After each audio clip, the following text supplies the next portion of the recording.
So our last video covered what significant figures are and what the rules are for determining whether a number is significant or not. Today we're going to go over our rules for addition and subtraction, keeping in mind sig figs. So our rule, it's actually just a single rule for addition and subtraction, is that your answer should be rounded to the least number of decimal points present. Now, that can sound a little bit confusing, so the way to do this is to align your decimal points and make both numbers have the same number of digits past the decimal. That's a lot of words and a lot of repeated words. So again, the first part is your rule.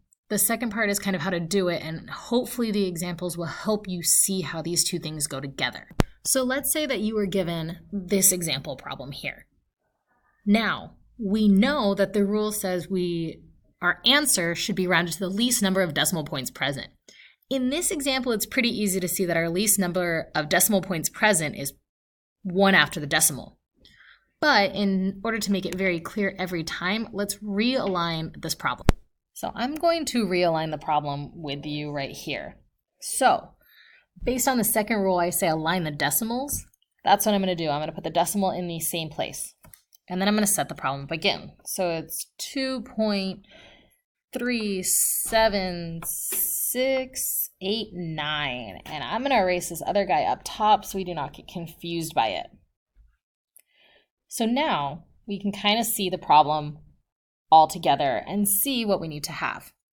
Now there are technically a couple ways to solve this problem. You can either add it all together in your calculator and then figure out rounding. But the way I was taught in college was to literally figure out where the decimals aligned up and then cross everything else out. It does not really matter to the problem because they're not significant figures anymore. So I just wouldn't care about those. And then I just simply add them together. So our decimal becomes 4, this becomes a 9, this becomes a 9, and this becomes a 3. So our final answer with proper sig figs for this addition problem would be 399.4. So this next example, I already set up where I align the decimals. Now it's just, can you recognize which number has the least number of decimals and how many decimals is that? In this case, right, our bottom number has the least number of decimals with this. These 3 are kind of the last ones that go together. So I'm going to cross that 9 out. That 9 no longer matters to me because it is not significant. And then it's just simply doing the math. Now, this is a weirdly big problem. I do not expect you to do this math simply in your head or longhand or however you call it. You can easily take out a calculator now and plug it in for the right answer. If we do that, the answer we should get is, and I'm going to try and line this up pretty well, this guy right here. Wanted to make sure it was correct before I did it. If you see, we have 3 digits after the decimal. That holds true throughout our problem. That is how we do this problem, keeping in mind the correct number of sig figs. We're going to do one more problem.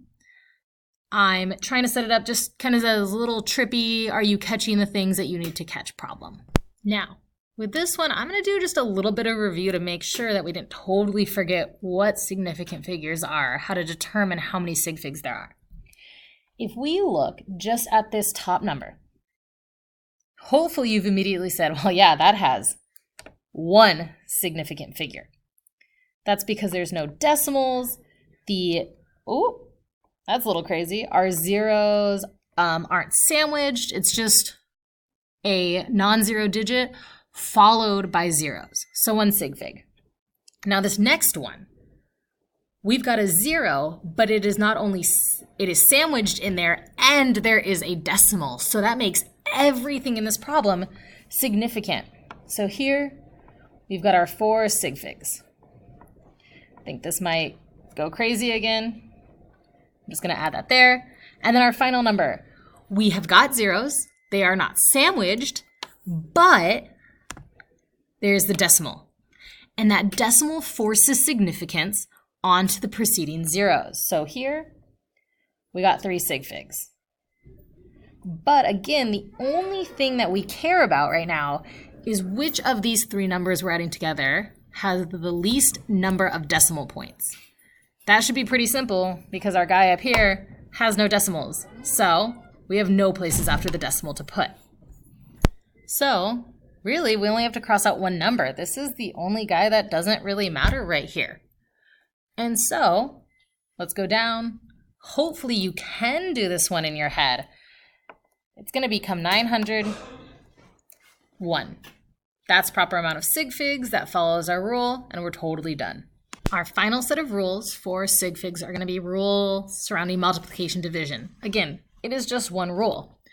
It is rounding your answer to the number with the least amount of sig figs. So you're going to look at your starting numbers, you're going to figure out which one has the least number of sig figs, and your answer is going to reflect that same number of sig figs.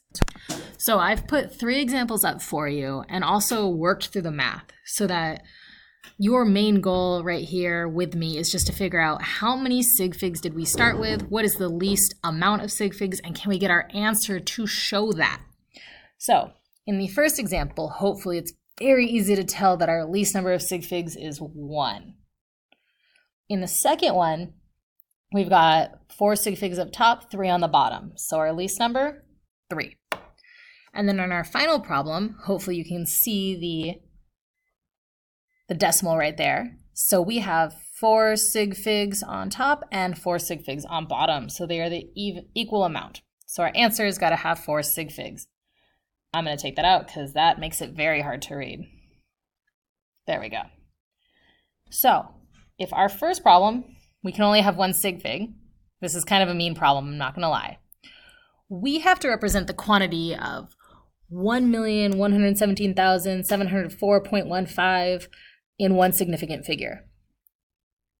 That's hard. My suggestion is go straight to scientific notation for this. That's why we learned it first. So we literally have 1 sig fig, it's got to be 1. And then it's just figuring out what is our exponent. So let me move this and make it just a little bit more clear for you guys.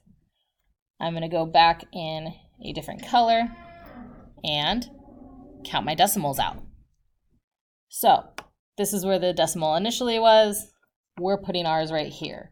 That is a difference of 1, 2, 3, 4, 5, 6. We've got 6 decimal places. That's going to become our exponent.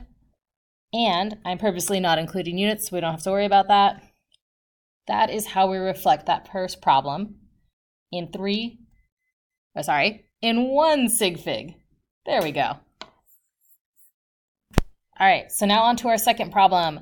We have only 3 sig figs, but this answer's got 4 significant figures. So hopefully it's pretty easy. The one thing we have to remember is even though we're stopping on this guy right here, the very next digit determines whether or not we keep it the same or round up.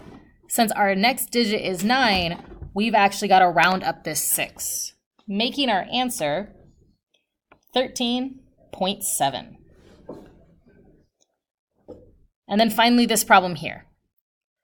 We have 4 significant figures we get. So I'm going to highlight those 4 numbers. I'm going to highlight it better so it doesn't look like I'm highlighting that 5th number. Boom. So we look at this guy right here. It's a 3. That does not mean we round up. Now, we can answer in one of 2 ways. We can either change all of these guys highlighted in purple to zeros, or we can do it in scientific notation. So if we do it in, let me change it here. If we do it in normal notation, our answer is going to be 2676. And again, we just change all of the rest of the numbers to 0. So 3 becomes 0, 7 is a 0, 7's a 0, and then 0 just stays the same. It is the right answer. It has the proper number of sig figs, and it has the same quantity. We can't just drop off those extra digits. We have to turn them into zeros to keep it at 26 million. The way that you will never mess up is by putting it in scientific notation, though. So, again, our coefficient has to be between 1 and 10. it's got to have the right number of sig figs. So let's do 2.676 and then multiply it by 10. And this time, if you go back and do it, our exponent's going to be 7. Both of these answers are equally correct. It just depends on what type of notation makes the most sense to you right now. So that's pretty much your rules for multiplication, division, addition, and subtraction of sig figs. And that's pretty much the end of the rules for sig figs. At this point, it's just practice makes perfect, and you'll have plenty of time in class to do that.